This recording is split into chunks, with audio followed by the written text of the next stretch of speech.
Tambo. Pwede ganyan-ganyan na lang. Magic. Ang nagawin ni Jim. Ito may gawa pili ka ng card.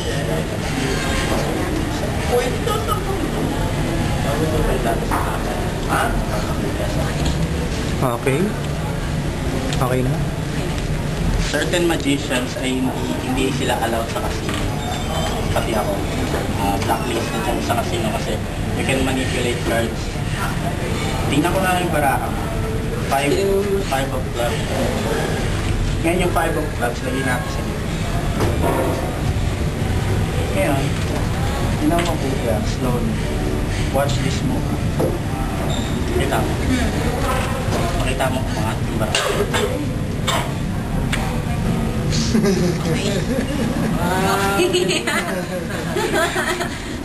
Pag-uba ko ay kasi, then, mas maganda kung ikaw gagawa. Right? 5. Gawin mo.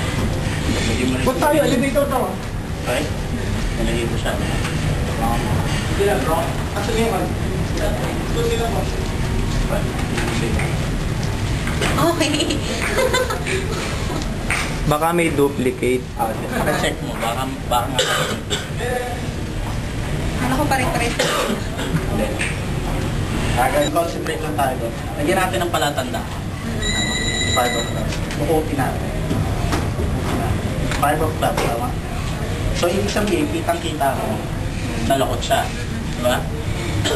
Ngayon gusto ko, yung dalili mo, lagay mo rito. Hindi na. Sige. Okay?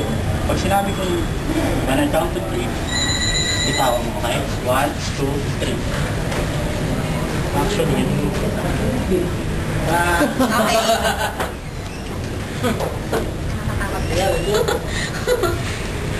Last one na lang. Ay, pero naniniwala ka ba sa multo? Sa multo? Oo. Ayaw, talaga? Pero hindi masyado. Hindi kasi totoo.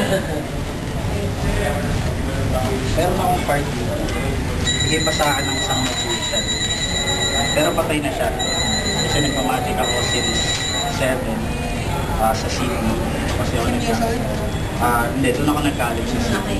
So, ngayon, binigay niya sa akin to kasi gusto ko talaga matuto mag-magic. Ngayon gusto ko, kung hindi ka, maybe ka rin. Any card, isa Any lang. card, isa rin. Andiyan na si Ate Lilian. Okay, sige. Wala pa. Pakita mo sa akin. Okay? Nako na. Anyway, sige, lagay ko na yung cut natin. Wala. Si Ate Lilian. Okay? Wala din. Akala ko kung, akala ko nandiyan yung pala sa So, hawakin siya. Pasundin ko sana kayo. Concentrate yung isipin mo yung part mo. Hawakan mo lang dito. Okay? Concentrate.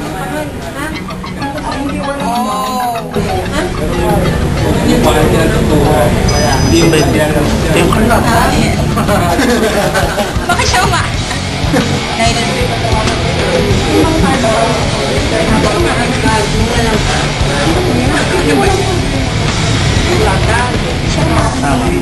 Dahil tama yun yan. Thank you. Sa'yo nang madal? This. Okay. How my story's ending, and I wish I could know